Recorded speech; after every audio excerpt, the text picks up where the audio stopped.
What's up, everybody? Welcome to the Black and Gold. This is HiBruiNation, the unofficial home of your Boston Bruins. Tonight, we have for you our midterm report cards for the teams and the players, the state of the team in general, and more so on the topic of Joe Sacco versus Jim Montgomery, some talk around JT Miller and Elias Pettersson, our weekly recap, and much, much more. But first, I'm Goosey, and as always, I am joined by our spectacular, fabulous, amazing, too many adjectives in the dictionary. You can keep going if you want. I could. You're a handsome son of a bitch. Our vibe captain, Matty V. Buddy, introduce yourself. I don't know how you top that introduction. You can't. That was pretty good.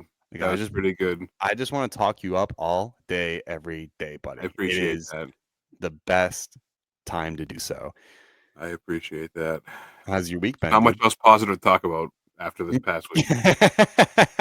Whatever. I mean, I don't know. Outside of watching hockey, I had a pretty good week, dude. Celebrated my mother's birthday. Yeah, on this hockey podcast, aside from hockey, it was a good. Yeah, outside of hockey, like not on this hockey podcast. Completely. Like, what? We're not going to do what? Oh God, what? Who does this? They do like this live advice thing. I think it's like Joe. Have you ever seen Impractical Jokers? Oh yeah. Yeah, like Joe Gatto and one of his buddies do like a podcast. It's like Two Cool Moms or something like that. It's hilarious where they just like take in like, I don't know, emails and people asking for life advice, and these two comedians are just absolutely giving somewhat good advice, and then they make a comedy show out of it. It's pretty good, dude. It's a good thing. You know what I mean? I haven't heard. I have to check it out. Yeah. Oh man. Well, I mean, I guess outside of hockey, it was a good week, right? It's cold. It's cold. Finally, though. Cold. I was at Fenway Fest yesterday. Yeah. I was at Fenway Park, which is weird to be there when it's snowing and fucking freezing, but that was pretty cool. I'd never been to one of their winter fan fest. That was a cool thing. That's cool. Other than that, I wanted to. What do they even do there?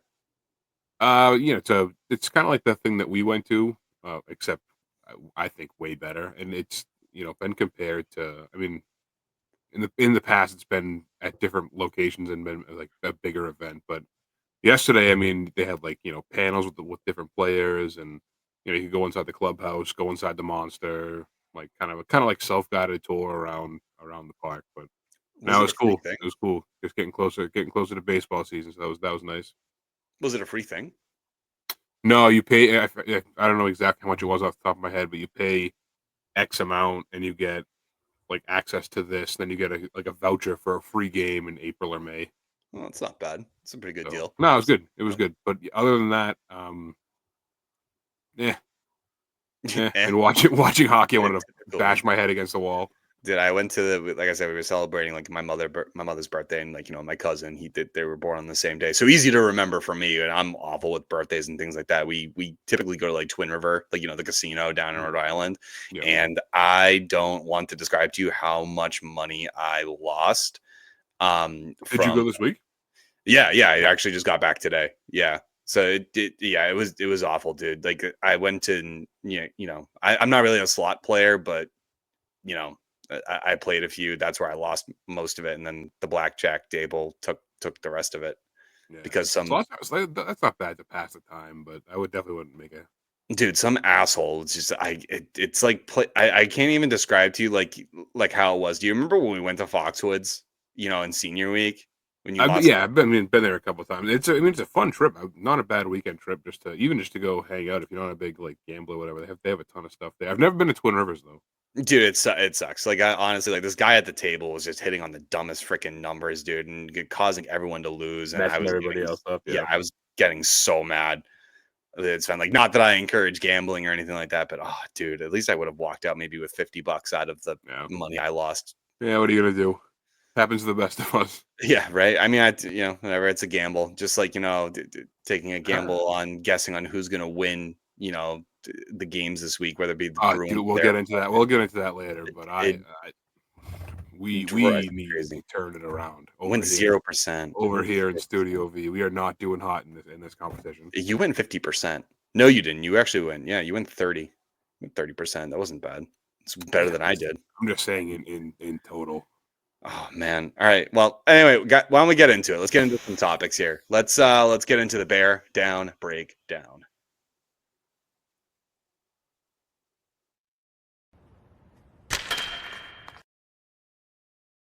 All right, guys. For this week's Bear Down Breakdown, like I said, we got some cool topics for you. Let's but before that, we're gonna discuss the news. So, in case you guys already missed it, and you guys live under a fucking rock, Mark Kostelik is considered day to day because Lilleberg of the Tampa Bay Lightning is a scumbag, and I got into several Twitter fights about this, and I understand the position that, late in the game, 2.5 seconds left, the game is lost, and there's no reason for Kostelik to attempt to go for a hit.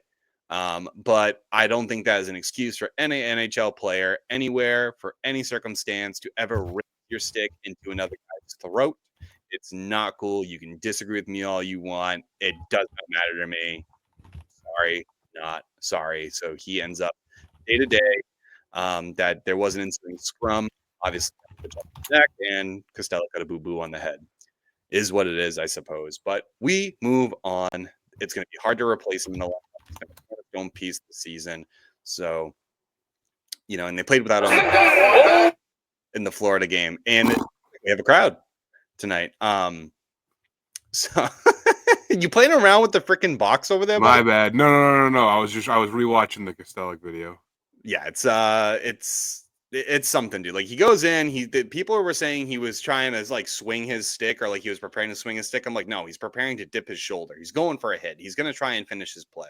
And people are trying to tell me it's a late hit. I'm like, dude, the puck just left Lilleberg's stick. He's already in the path for a hit. They're trying to tell me he was charging. It was one stride, and then he widens his stance. I'm like, I don't even know. I know hockey is new to Tampa fans since 2020, but grow up. Freaking Tampa fans, it made me so mad, dude. Kind of a giant pussy move too when you're about to get hit, throwing your stick up to take the hit. Yeah, be a fucking man, dude. I don't know. Coward. I got called stupid, the R word, and I was like, yo, like I see on your profile that Tampa fan since 2020. You bum, freaking loser. Yeah, I don't know. I don't know how you justify it. Yeah, rewatching again, you could tell right away it was a very blatant cross check. But I mean, watching it, like it's he did it in a panic because he's a giant pussy. Again, like I understand their side is like there's no need to go for a hit with 2.5 seconds left of the game. But my counter to that is like, you're a pro athlete, right? You're taught to play to the whistle. I understand the feelings that it might have been. You might have felt like Costello was taking a run. That's a soft excuse, though. It is. Oh, it is 2 seconds. The game is still going on. Yep. Even if you're down 8-1, that much time. He didn't have to hit him. Who cares? The game's still going on. Yeah, you don't. Yeah, that's my thing. You don't cross check a guy. Get out of here. I don't care. Shit. Yeah, I don't care. Now, was Kostelik probably looking for a fight? Probably.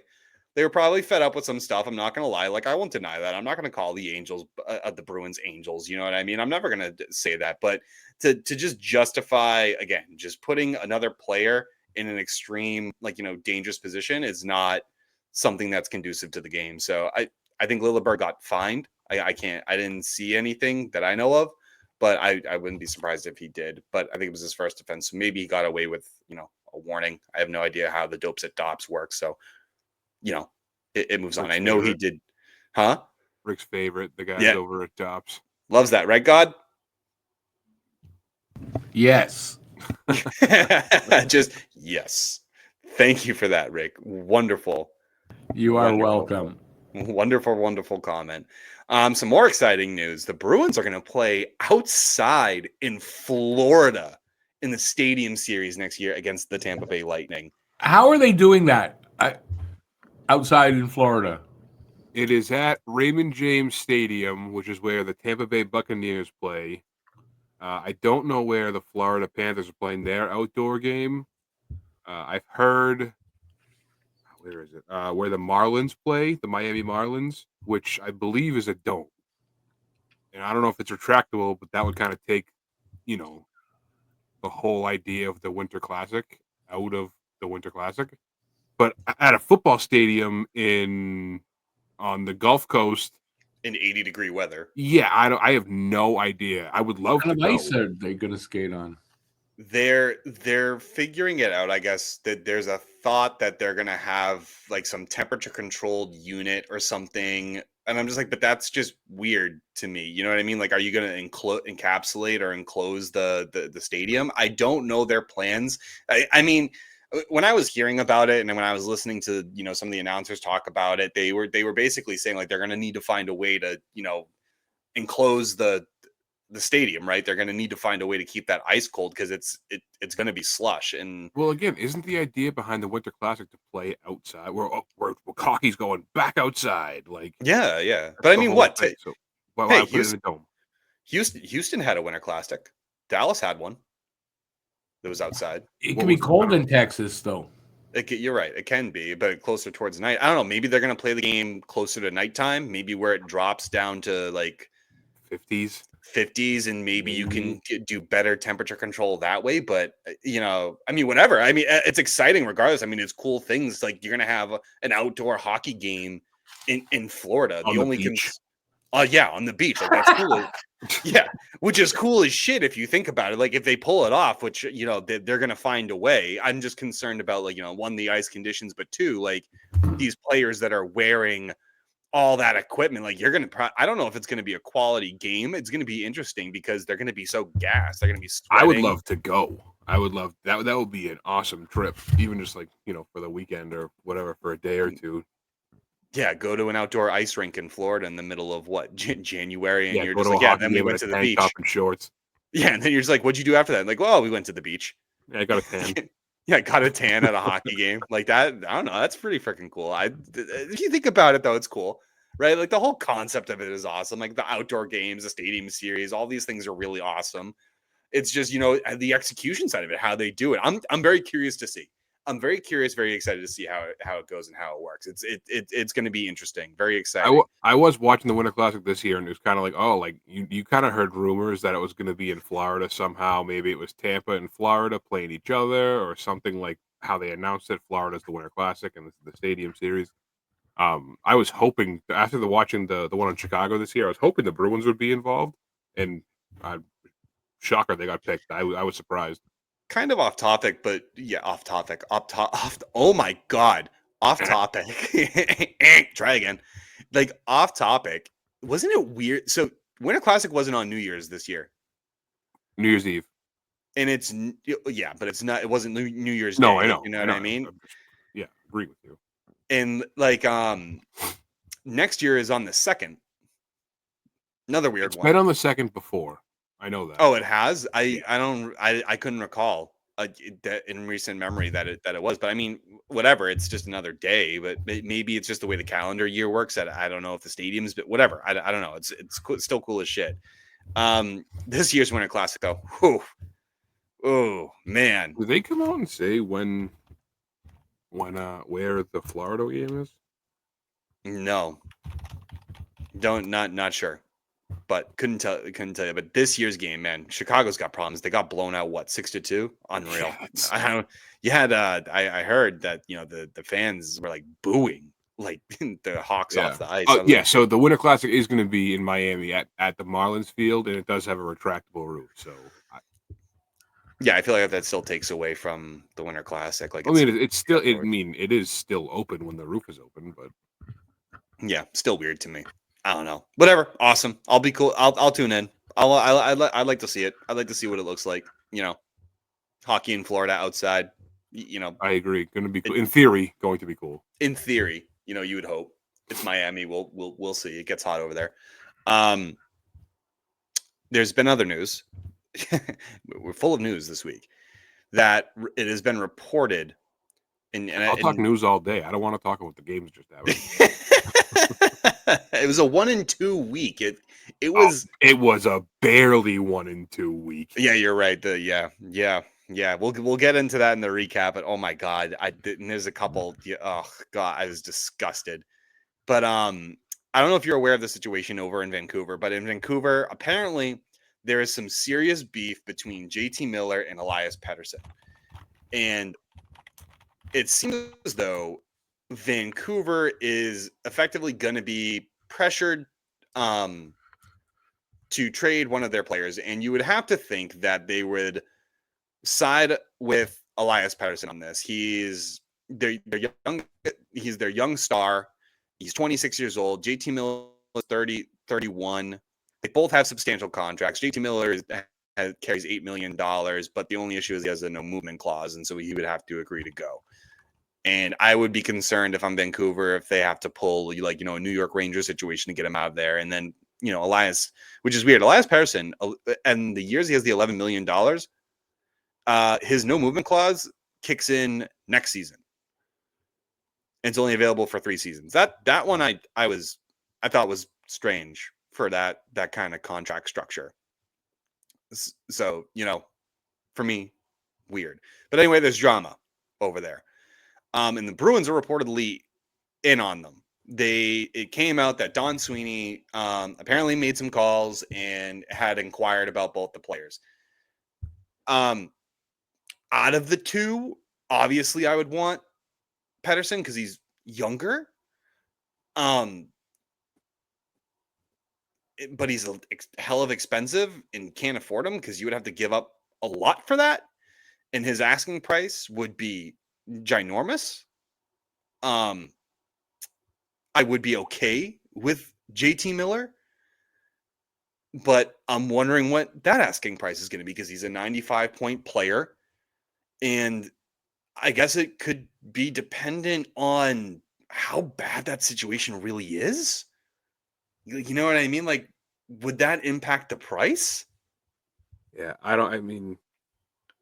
yes, you're going to have to give up a good amount for either one of them.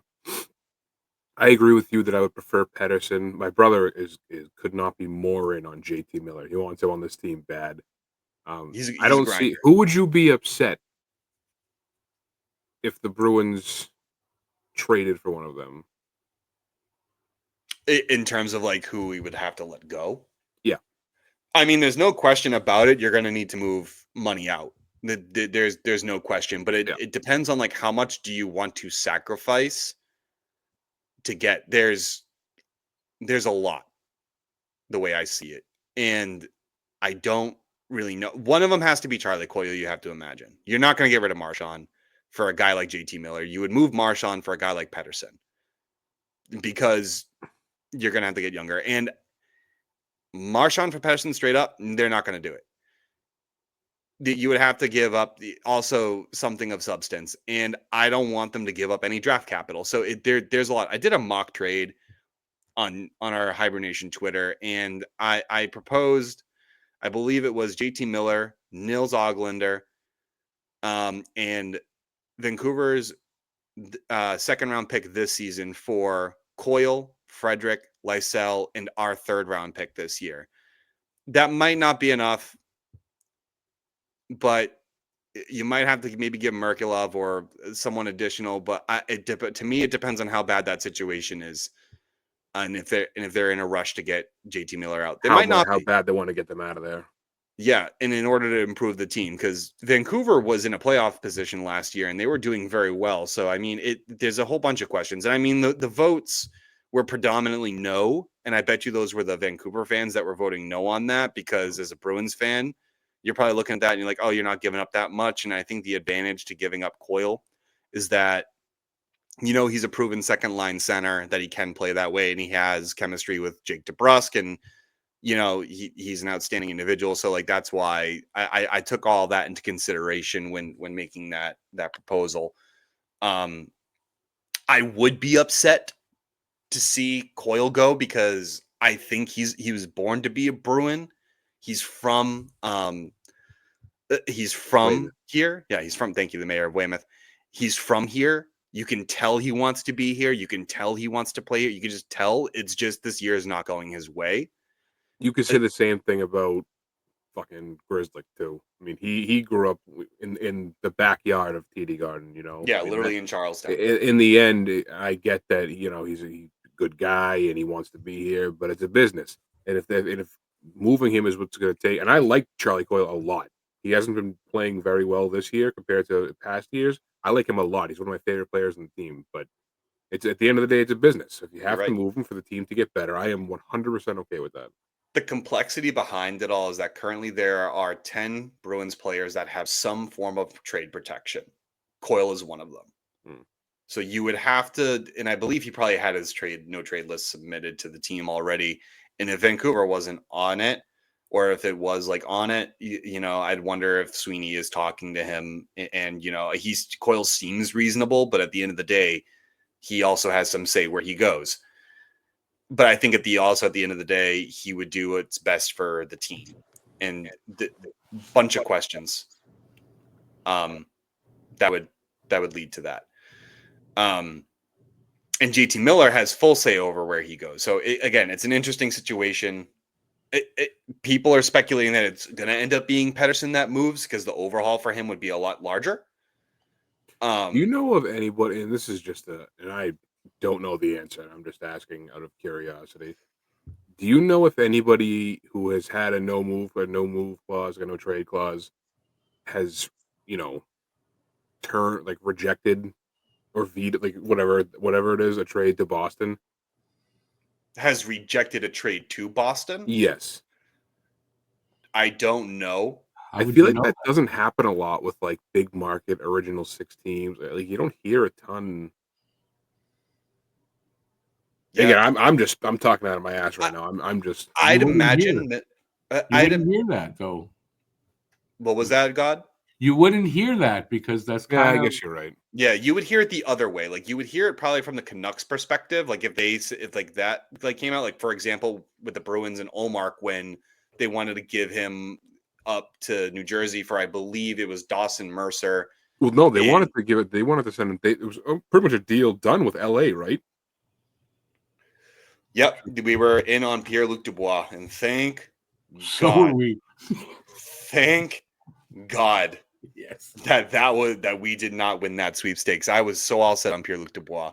But yeah, there have been cases in general where players have said, we'll waive the clause, but it's going to be on my terms. Yeah, you're right. I guess that was more of just like in general. Like, can I put a 2 cents in here? Don't you guys feel JT Miller is more of a Boston Bruins type of player than Pettersson is, and would maybe fit better? Yes, 100%. But would I take the skill?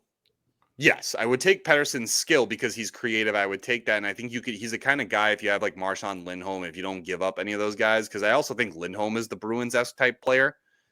You can kind of mold that and twist that into it, and bringing him into a locker room that I would say is strong, despite what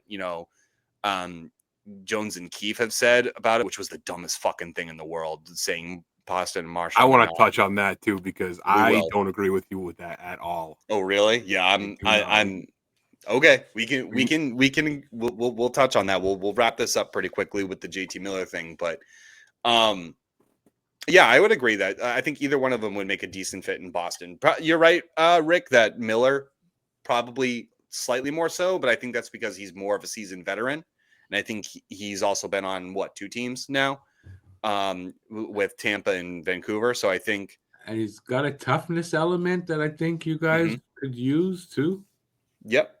And the only reason why I think Pettersson would also make a fit is because we also need creative talent. And, a lot of Bruins fans will agree with that. But also a lot of Bruins fans will say like, well, JT Miller can also fit that bill. So yeah. It remains to be seen. I doubt we land either one of them.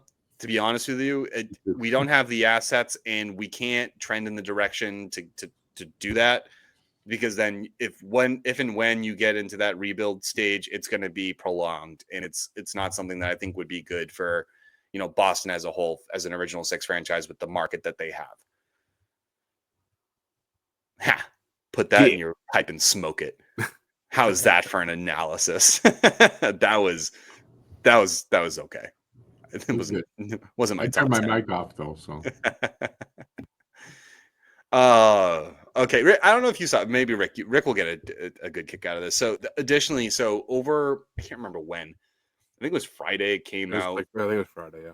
And Keefe and Jones on like their radio show had mentioned along the lines that apparently Pasternak has issues with Marchand, and Pasternak's requesting not to play on a line with Marchand, and it seems like there's no substance to that at all.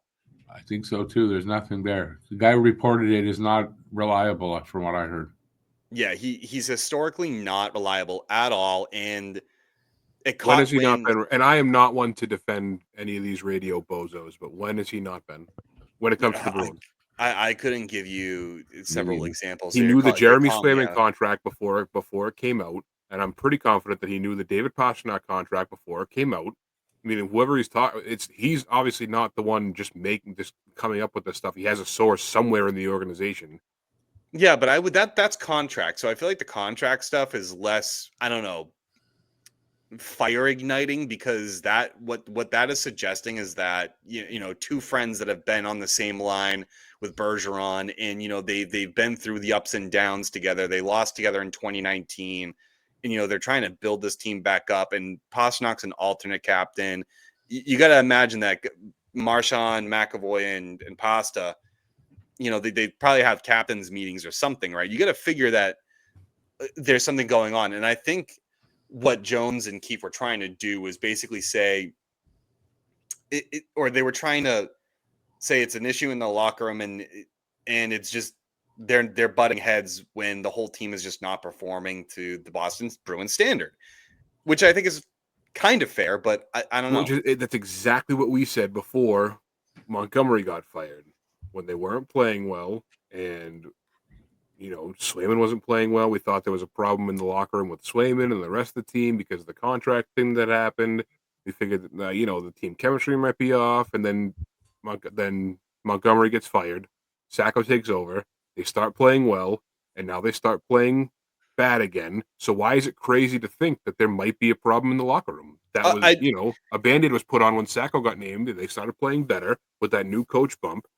And if you look at it too, I'm not saying that he's 100% right, but I'm not going to sit here and say that comment holds no ground. I think that's what you said, that just kind of pulled it out of his ass.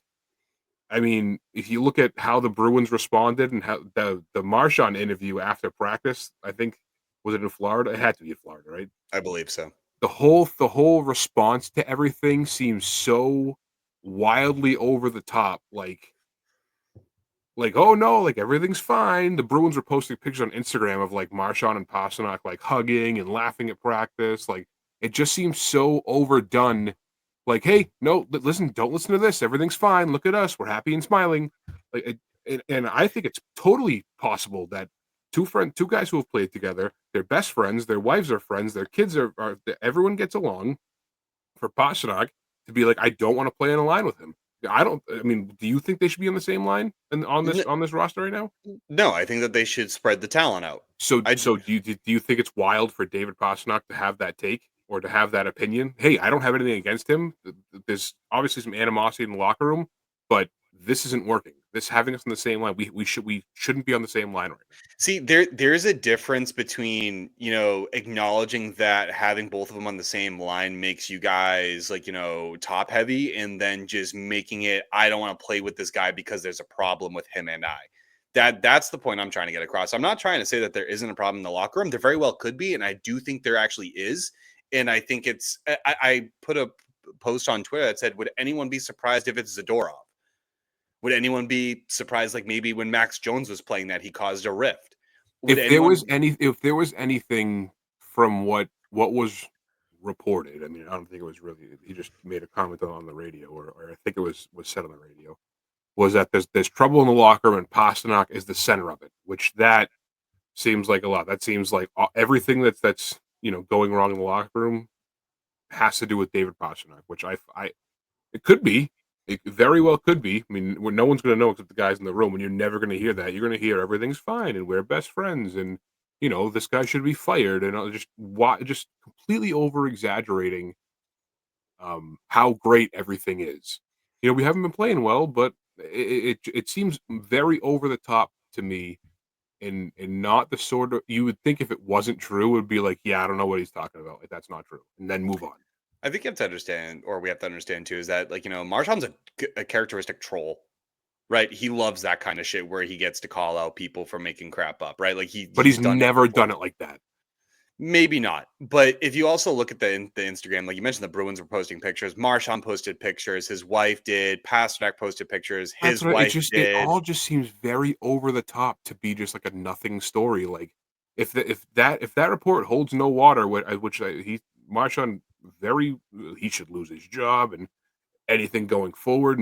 This guy holds no merit. Like it just seems like they're really, really trying to prove that everything's fine when it I don't might not be fucking all sunshine and rainbows, which is fine.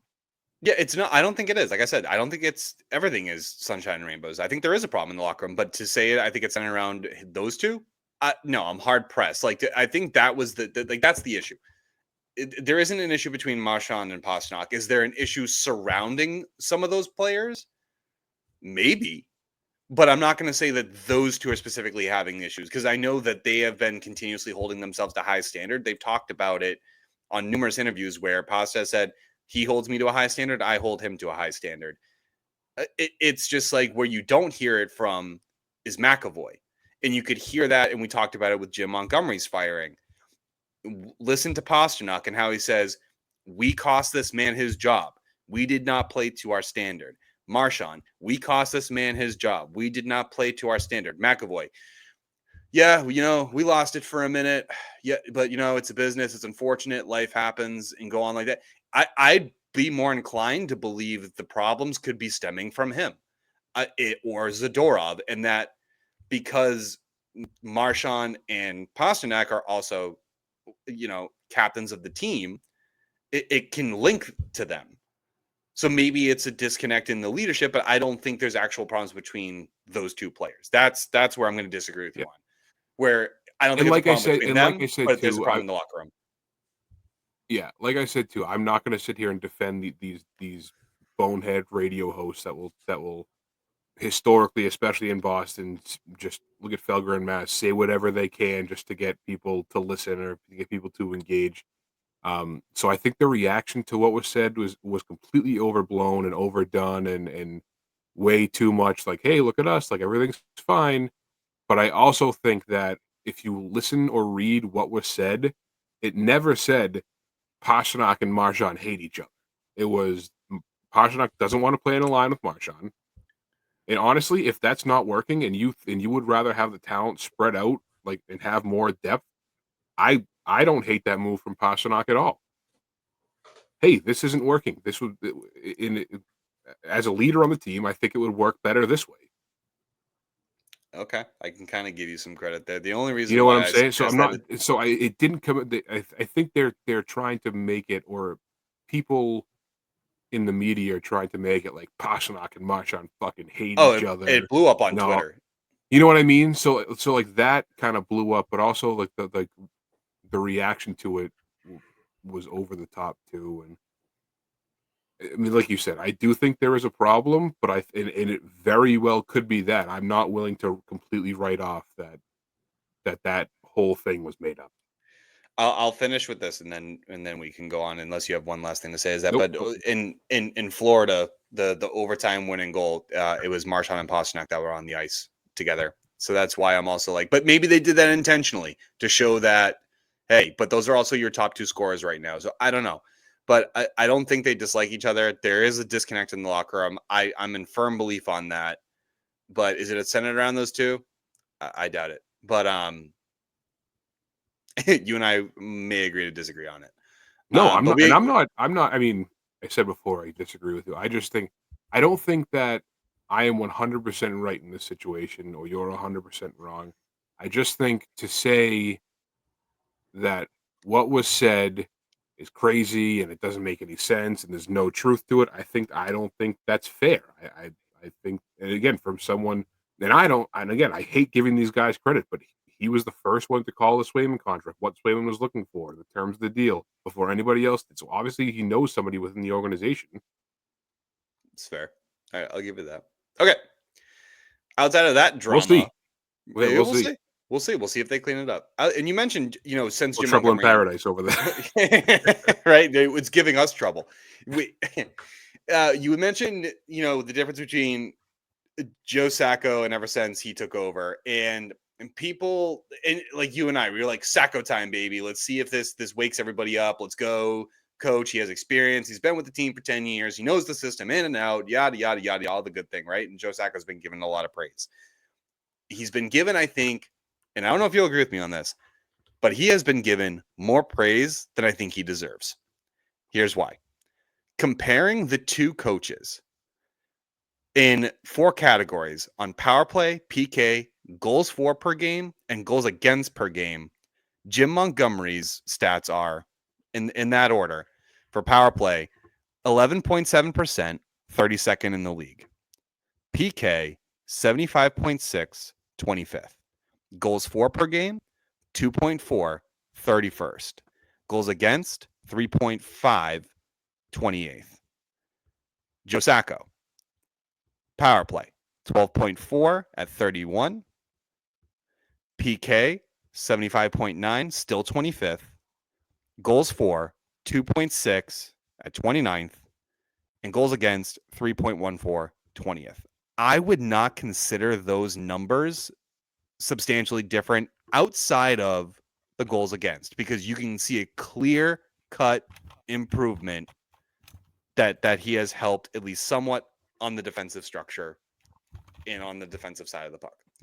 So Bruins fans, you guys can hate me all you want for this, but I'm going to go off and say the coach was not the problem. And I think even here on HiBruiNation, and a lot of people, even on Don't Puck with Media, we all kind of agreed that Montgomery was likely not the problem. So it begs the question, it goes back to, that thing that we were talking about with Jones and Keefe. So what is the problem?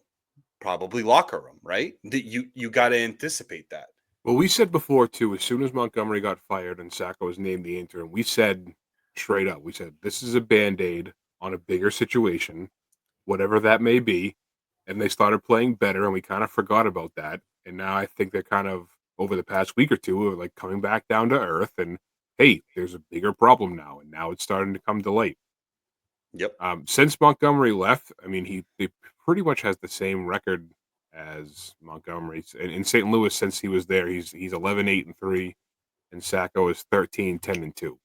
I mean, it's pretty much almost the same. And you're talking about two completely different teams, but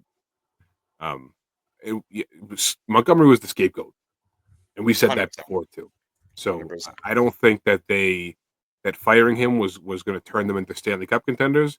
I think that, again, that there was a problem, and management was looking for an out, and that's the first person to go. You're still working with the same exact team. Maybe there's not as much, shaking up of the lines, which Montgomery was famous for, or the moves from Providence to Boston and just putting everything in a blender. But you're still working with the same team. I mean, Same guys in the room, the same guys at practice, the same skill set. So there's got to be something done with the team. And I wish I had an answer for you on what it was and how to fix it. Well, it goes back to also what Sweeney said in that presser, where he said, we're going to identify the people who want to be Bruins, and the people who don't, we will deal with it from there. And he said the job is on him to go find those people that want to be here. So it does hint towards those elements, right? It's there. Like, there is a problem there. And we could beat that, to absolute death until we're blue in the face. And, to add to Montgomery's point, St. Louis is also now, with him as the head coach, fighting for a playoff spot. So they're in the same situation we are. They're going to be fighting and holding on if they can. So it's precarious situations for both the teams. But I'm not convinced that so many people were, before, that Joe Sacco is that much better than Montgomery, because the stats will show otherwise. Maybe if he was coaching another team that was gelling a little bit better, you could say he could be a good coach. But I'm not willing to. I can't. That's just circumstantial evidence. We don't have it. Yeah, I don't think that, and again, we were all fired up. We did the emergency pod. Go check it out if you haven't. We have Montgomery's gone. We have a fresh start. And again, I think when they started playing better, I think it kind of got overlooked, by myself included, that, I mean, there's a problem. Whether it's in the room or it's, the team that you're rolling out every night, regardless of what it is, there's a problem. Yep. Yeah, 100%. So I'll agree with you on that. I think that Sacco might have been overhyped just because of the teams started playing better. Because obviously, I mean, look at the stats you just pointed out. They're not substantially better. One of them is. I'll give credit to Sacco on one of them is the goals against has improved by 8 spots. I would consider that significant. I would consider that significant. But going up 2 spots or 1 spot or remaining stagnant in another, it to me it's not enough. That's not an improvement. But I'll give him one of those categories. I'm going to be very fair on that one and give him that. All right, guys, that's our drama, and that's our big news for the week. we hear love drama. I'm a big drama guy. I live for it. I actually, have you ever seen that like trashy TV stuff? Like, you ever seen or heard of Love Is Blind or like all that those like crazy shows or like Sister Wives or stuff like that? So I was with Kara one night and we were watching like the Secret Lives of Mormon Wives, man, because she was like, "Can we watch this?" I'm like, "Sure." It's not my kind of shtick, but man, did I get into it because the drama was so freaking crazy. I think I have problems. I'll talk about it in therapy next week. Like it's, I'll get there. I'm here to take your confession, Cam. Dude, it's crazy. I live for crazy people. I really do, and like it's the epitome of crazy. I can't. I love it. I love it so much. It's wild. I don't recommend to watch it unless you love crazy or just if you're really bored. It's really trashy ass TV. We binged the whole fucking season in one sitting. It was pretty rough. Yeah. I feel like you're shaking your head at me, like inside you're just like, I'm gonna kill this kid. No. So this week's recap. 1 and 2.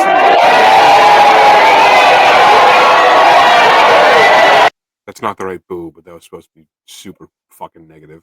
Wow. Ooh. That was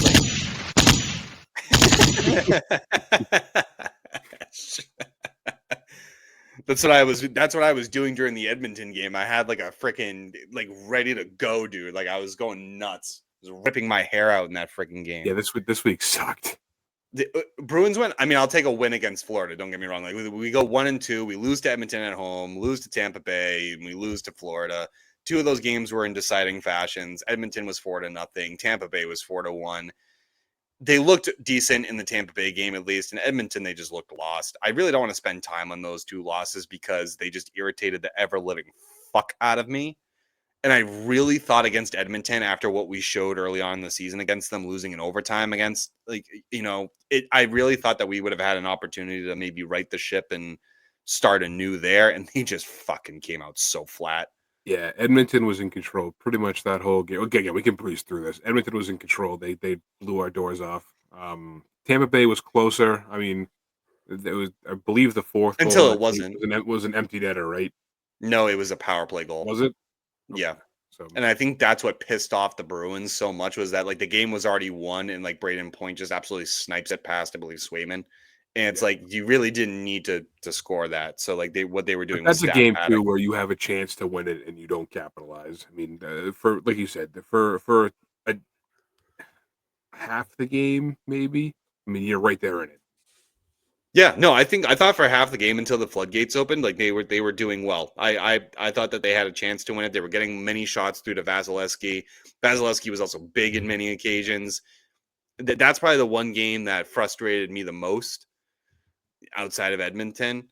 In this week, it would probably be Tampa frustrated me the most. Edmonton frustrated me the second, and then Florida. I mean, there was an instance in the Florida game where it pissed me off. Like there was 1.9 seconds left, and that puck just by Reinhardt just pops over Swayman. Like, what are you gonna do?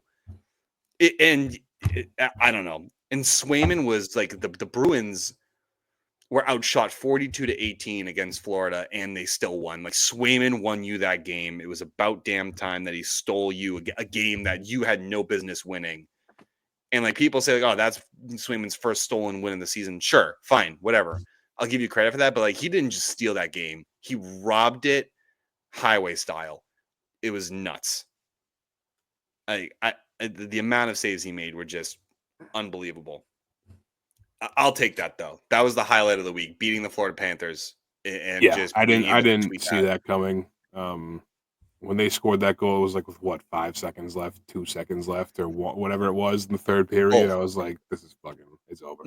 Both teams scored a goal with under 2 seconds left. Yeah. And the goal that I think it was Pasternak scored, same fashion that Reinhardt's goal was. It went up and just over. And it's just like, okay, you know what? Florida goal, I thought I thought it was over. I was like, any chance that we had about beating this team that we haven't been able to get the upper hand on just went out the window. The only positive out of that, if they would have lost in overtime, to me was, well, two positive. I guess we at least stole a point from the reigning Stanley Cup champions. But the second one was that at least I would have called one game this week. I had them beating Edmonton and Tampa. What a fucking awful thing that was. Christ. At least Higgy was. You lost the lead this week, right? I lost the lead in the freaking competition, dude. I'm pissed. Higgy took over, buddy. Higgy went 100% this week. I was like, fuck. Oh, man. And for those of you who don't know, and if this is your first time listening, we have a nice little in-season competition that we're doing. The boys here are trying to guess the Bruins record in every week in terms of percentage. And, we're going to tally that up. And, at the end of the year, we're going to have a nice friendly punishment for the big loser to do. And right now we actually had a position change. I am no longer in first place, and I am so upset about it. But to be honest with you, Vogel, you're right. I had it coming to me. I talked so much shit, and boom, there it is. For those of you who have been listening and are keeping up with this competition, do not worry. I am still in last. Yep. So as the current standings are, Higgy is in first with the solid 65.7%. I'm in second with a 63%. And Vogel, you got some work to do, buddy. You're only 8% behind me at 55.8. But man, oh man, dude, you got to start having positive records. We're halfway through the season. I think I overreacted. I was jumping the gun, trying to go crazy with my picks, just to shake it up on you guys. I think we're gonna go slow and steady. I don't think I've been at a last place this entire season, but no, we're gonna go slow and steady, and we're gonna come back. That's not true, because I believe we still don't have a punishment yet. Nope, we're taking suggestions. We're halfway through the season, so Vogel, that's not true, by the way. Gotta get better. You were tied for first place at one point. Was I? Yeah, when all of us were 100% at the start of the season, when we before any games were played. Well, we're gonna kick him out. I'll finish this on my own. Dude, you watch. You're gonna end up on first place, and it's gonna baffle Higgy and I. And you're gonna mute his ass. It. Oh God, that'd be a comeback, eh? You should take that, huh? Yeah, just wait. We're going. I'm waiting, dude. I'm waiting. I want to see it. I'm a big underdog guy. You know me. I love it. Ladies and gentlemen, now for the time of the hour where we are going to give the players and the team our grades. So we have a rubric where an A is defined as, or the A region is defined as moderately performing to significantly performing. And then if you have a B or in that area, you are somewhat performing to performing. If you have a C, you're underperforming to somewhat underperforming. If you have a D, you're significantly underperforming to moderately underperforming. And if you have an F, you're just not performing at all. So as you can imagine. With that, buddy, let's get into it with our moderately to significantly performing grades.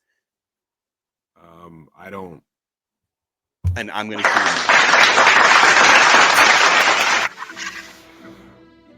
So let's get into it. And he muted himself. Can't even hear him anymore. You're a liar. You're a liar. Why am I a liar? Okay, I didn't mute. Get out of here.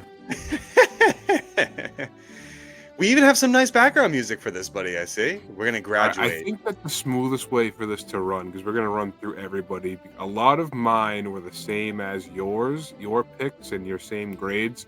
So why don't you rifle through yours, and I will kind of chime in where I have someone different. There's only 7 or I guess there's kind of a lot. Yeah, let's start with A. Go ahead. Cool. All right. So for my A's, I have Kostelic. It's just, I'm probably saying his name. It's probably Kostelic, right? Kostelic, whatever. I'm, you know me. I'm gonna fucking botch this shit like crazy. And it's Castaway. it is. Yeah. Yeah. See, yeah. Fuck you. I was right. All right. And so for my A's, I have Kostelic. Just he's performed, over expectations for a fourth liner. He's a Boston Bruin. He's the fucking balls. We love him here. No argument whatsoever from me or anyone for that matter on that. I also have Korpisalo, who I believe he's moderately performing. He just came in here and people were just like, oh, we took upon a $3 million contract. But if you really think about it, when he's been in the net, I feel a lot confident. He's made heavy stops, not in the beginning, I'd say, but he's definitely shown that he is a very sizable backup and he's exceeded my expectations. I agree with both of those. I would also add since again, moderately performing or significantly performing, I have Morgan Geekie with an A because, like we said before the show, you're asking someone who, on any other team might not be a top six guy. I think that he's been playing very well. He's been one of your better forwards, not the best, but one of your better forwards. And I think that's a lot to ask from a player like him. So I'm going to put him right up there. Nice. I have him I have him in the B range. I gave him a performing grade. I think he's performing to where I kind of expected him to perform.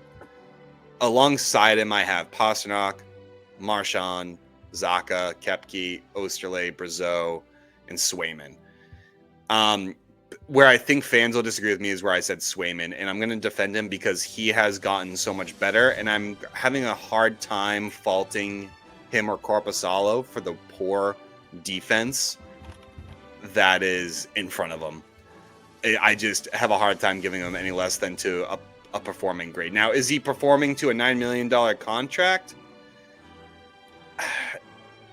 At many times, yes, but there's been a few times where he's let up soft goals where I think he could be better. I think Brazeau has stepped up to where I think he's performing. He's tied for third in goals with the team right now at 10. Got to give him some credit there. Geekie tied for third. Osterley, he had to step in and really fill huge shoes that were left by Hampus Lindholm, so got to give him some credit. Koepke, another fourth liner, just he's the balls. He's kind of showed up when you needed him to. People might be surprised I don't have Beecher here. I just expect a little bit more out of Beecher. Is that because we have him on a pedestal, or is that just because? It's because he's the Hart winning trade. He's going to win the Hart, the Maurice Rocket-Richard, the Norris Trophy. He's going to win it all. He's winning the Vezina. Zacha, somewhat performing, I guess, compared to where he was last year, but he's starting to kind of come out a little bit, and so that's where I think he needs to be. And I have Marchand and Pasternak performing. I wouldn't say they're... People will say, like, well, Pasternak's on pace for, 100 points. No, but he's still a point-per-game player, and I think that's something you need to give credit for and acknowledge that that's still... I would still consider that a performing aspect, especially when he's your top talent and they're double covering him. So, like we said before, a lot of these guys I would put in the same category. I'm pretty sure a lot of fans would also agree with a lot of this list. Probably change a couple things. One person that you do not have here, which I do, would be Korpisalo. Yeah, why only at the beginning of the year, I said it on this podcast before that give him the net till he gives you a reason not to. When Swayman wasn't playing well and he was doing great, and I think that he's playing well. I think that he's playing well. I don't think he's playing enough to give him an A so far, but I would say high B. High B, all right, I can see that. So close to moderately performing. Yeah, I think that he's been good. I wouldn't put him in that top tier. I think he's played better than everyone expected. Cool. All right, I can give you that. For our C's, C's get degrees, man. So at least this is our underperforming to Tell me somewhat twice, baby. underperforming. I went to school with you. I know. I have both the Lindholms, kind of an asterisk on Hampus because he's missed significant time. So I would rate him higher on that. So he's more close to a B minus, but I just can't give it to him just because of when he was playing, the record that we had, and when he comes back, I bet you he'll probably be a B minus guy that I have there. And people will probably gaslight me for this, for the Elias Lindholm pick. He's not scoring, but you know what? He's doing his job pretty well defensively and on the penalty. He's doing his job in terms of the defensive side of the puck. So I would say he's underperforming for what we hoped he had, but I couldn't give him any lower than a C. I couldn't. I'd like him to score more and get on the board, whether it be assists, goals, but at least on the defensive side of the puck, I feel better when he's on the ice. I do. I also have Carlo. He's with him having Zadorov as a partner, I would have hoped he would have opened up more, got more involved in the offense, that because he has a wicked shot. I expect a little bit more out of him this year. I hoped he would continue to step up as he had. He's still a good penalty killer. He's still a good defenseman that we have. I just, in terms of what his production and what he's done, his turnovers have been lethal for the Bruins. So, especially at the blue line where he's fumbled it, it's not been where I need him to be. I got Beecher. I was hoping Beecher would take the next step after playing 52 games last year. And I think he's on his way there, but he's not quite there. So I would say he's somewhat underperforming for me. And two more I have. I have Wahlstrom. Also put an asterisk like next to his name. He did get his first goal as a Bruin yesterday, which was awesome to see. I'd say he's underperforming given his draft position. But I think he's also trying to find his way where he fits in this lineup, learn the system, get acquainted, and maybe that goal is going to, take that chip off of his shoulder, because you saw him for like the past few games now where he's been in and around the net, taking shots, being a nuisance.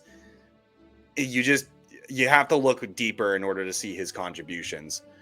And the last one I have is your boy, Charlie McAvoy. He's underperforming. I couldn't give him a D because he still is a plus player. And I know people say plus minus is overrated, but he still defends well. I think he's a bit hindered by not having his partner, and it's a huge miss in Hampus. And so I got to try and give credit where I think some credit is due here. And I have to give McAvoy just a little bit of credit here, where he is still doing the best he can with what is provided to him. I think those are all very fair. Some people I would add to this tier, because I think most of, if you look at the team as a whole, I think a lot of them would be underperforming or, somewhat in that range, like somewhat to what they could be playing at. You had him listed as a B. I have Swayman in the C tier because, like you said, there's a lot of times he's not playing like that, and I am holding the contract against him. He's getting paid that much money to play as a bona fide number one, and he has not done that. He hasn't looked like that, that stud goalie that was holding out for that much money because he knew he deserved it, and he's going to come in and play like that for an entire season. I think that he's getting exposed is not the word, but maybe not as of right now, halfway through the season. Is he worth that much money? So far, I don't think he has been. So I think that he's underperforming. I would also put Coyle in this tier, and he's like a low C because he's had a very, very, very rough year. And I would put Lowry just right there with Coyle as underperforming, but you're teetering on the fence of a D. I mean, he's a young kid. I think that he's good and he has potential, but I think that he has to, play much better than he has. And I think that he has spurts where he looks really good, and then he has spurts where he looks like a liability. Right. So I think that I could put him in that underperforming tier. All right, let's move on to the D's, which is our significantly underperforming to moderately underperforming. D's nuts. You mentioned you have Coyle and Lowry on teetering. I actually have them here. I have Coyle and Lowry because Coyle had a career year last year, I think, or close to it, and he was performing very well for the team. He was your second line center, and he was doing very well. And the team hadn't really changed much in structure, to my belief. And he just hasn't been, I think, that same guy that you see or that you've seen over the last few years. And it's been rough to watch him play right now. And he's my favorite player on the team. And I'm waiting for him to break out eventually. So I hope he does. I really hope he does. There isn't a player on this list that I don't hope breaks out and plays to their level. It's just I feel like Coyle is definitely moderately underperforming for me. I wouldn't say it's significant. I don't have any significantly underperforming players, but yeah, Coyle's there for me. Lowry too. It's just his fumbles on the blue line, and when Lowry makes the mistake, it's never you can recover from. They're costly, and so it's like I know he's young and he's learning the game, but with what he showed me last year in the playoffs, it's for me. This is you're not even playing to what I saw, so it gave me a concern. I also have Peak in here. He's just been quiet, hasn't really been that noticeable. I think he's a good depth defenseman, and I think he can grow that, but I expect a little bit more defensively out of him. I think he lays the big hit, but I'm waiting for something bigger for him just to kind of, solidify that, and I can kind of put him in a B- category. And then finally, I have Parker Wotherspoon, who's been up and down, and it seems like whenever he's in, it's you can flip a coin and see what you get, So that's my D's, man. Fair, very, very fair. I would add Wahlstrom to this category, but I also have an asterisk next to Wahlstrom because he's been here for 2 weeks, 3 weeks. I personally, is he significantly underperforming? I know he hasn't been good. He hasn't been that great so far. Is that just who he is as a player? Are we expecting too much? I don't know. So I have him here with an asterisk because that one I was pretty torn about where to put him, so I just threw him here. And the other one, without any sort of bias, Charlie McAvoy. I think that putting him in the no bias whatsoever. No bias in the significantly underperforming to moderately underperforming category seems very fitting. I don't get it. I don't get it. Just like Swayman, Charlie McAvoy is your number one guy. He's your number one defenseman, and he has not played like it. And he's, on these lists of the best defensemen in this Four Nations tournament and one of the best defensemen in the league. And I don't see it. Right now it's hard. It's hard. Again, if you're putting him on that pedestal, and that's where everyone should be putting him up with these guys and the best in the league of the Four Nations tournament, the Team USA, and all this shit, he is wildly underperforming. If that's the case. Yep. All right, let's do our.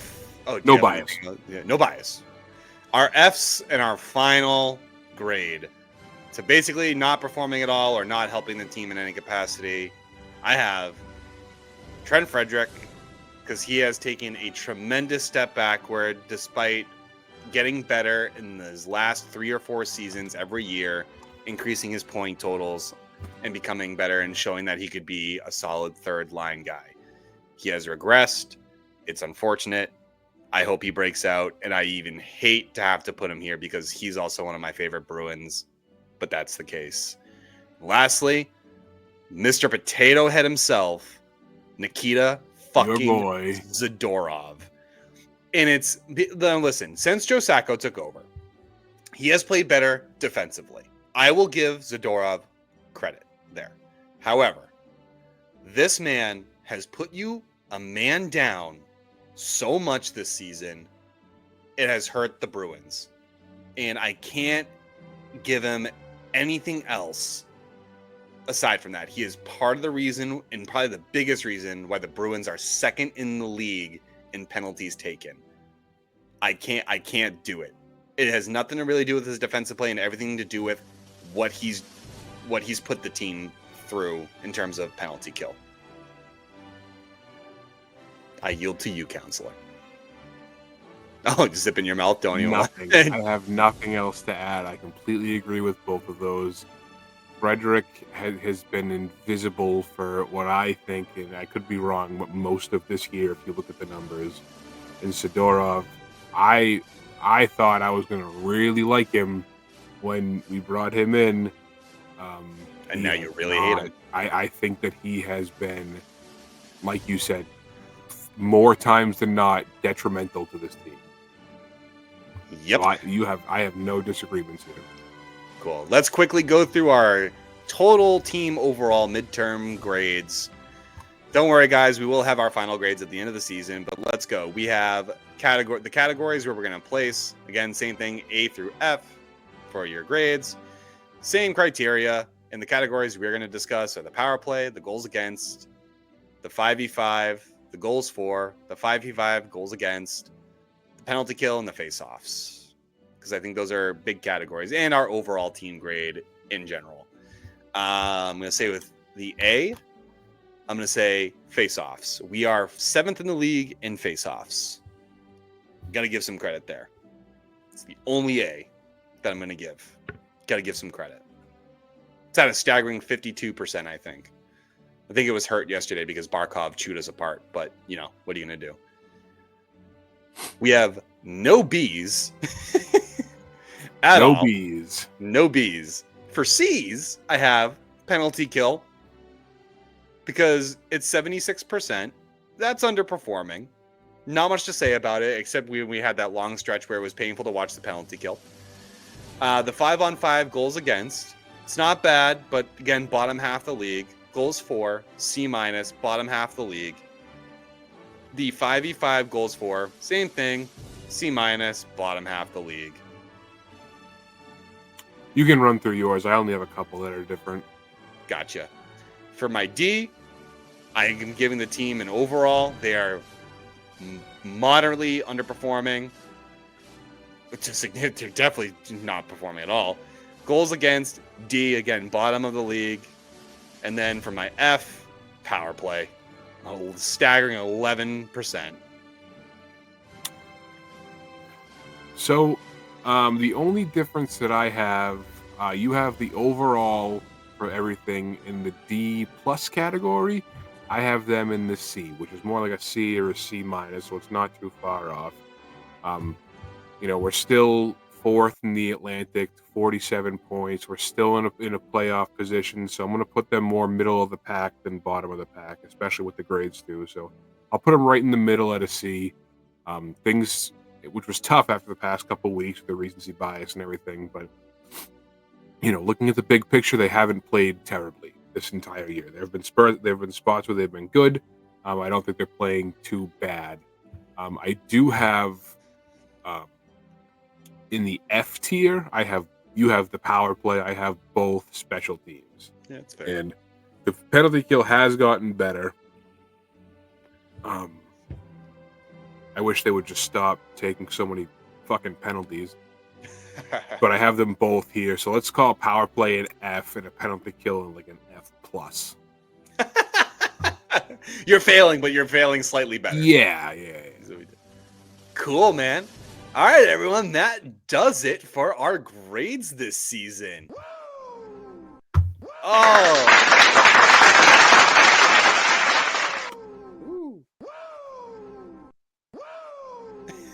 just going have it on going. here. Woo! I'm just so excited. I'm elated. I'm happy to be here, man. I'm happy to fucking be here. Let's get over the week ahead real quick, and then we'll get you guys out of here. All right, guys. So we got 2 games this week. Soft week for the Boston Bruins. We're playing our favorite opponent, the Tampa Bay Lightning, on Tuesday at home. And we play Ottawa at Ottawa on Saturday. I'll start. I got both of these as wins. At least we better fucking beat Ottawa, dude. They're behind us. We got to beat them. And I really fucking want revenge for that Tampa Bay game. I really do. I hope Cass looks back, and I hope he runs Lilleberg. All right, Lilleberg. you got a week sweep. I do get a week sweep, baby. I do. Unfortunately for those listening, if you're watching, you already know Kyle is not here this week, so we did not have his picks. I went the complete opposite of Cam. I have both games as a loss because this team is so fucking infuriating, and they haven't given me a reason to think they're going to win. So I have both games as a loss. I hope they are not. The Tampa game on Tuesday, I will be there. So that's a loss with I really, really hope they win. You suck. Because I will be at the game. But yeah, on record, I have both games as an L. Wow. And you're our vibe captain. Look at you. Bringing me down. Should have ended with me. Listen, Can't believe we're going to end just on because this vibes aren't always, they're not always peak. So it's a roller coaster. I try to keep them as high as possible, but I can only work with what they give me. I'm here for you, baby. Right now, we're in the concavity, right? We're going down. We're going down the coaster. Don't worry, we'll get back up there, baby. We're gonna get up there. Yeah, we're gonna go just like me in this game. Minor setback for a major comeback. You're gonna go 0% this week again, and I'm gonna get so many angry texts from you. I would be happy to. I would be happy to go. You'll take that L for the boys. I would. Okay, well, you're gonna be skinny dipping on the Charles River at the end of the season. Oh man, we got to figure this out because you come out with the third leg. It's driving me crazy not knowing what it is, especially because I've been in last for so long. It's going to be a surprise. It's like a gender reveal. It's going to be a gender reveal, buddy. All right, Vogel, take us out, vibe captain. All right, ladies and gentlemen, that will do it for episode 28 of HiBruiNation. Make sure you go check out HiBruiNation.com for our blogs, our pre-games, our game recaps, and much, much more. Make sure you connect with us on Twitter, Bluesky, Instagram, TikTok, whatever, any social that you have.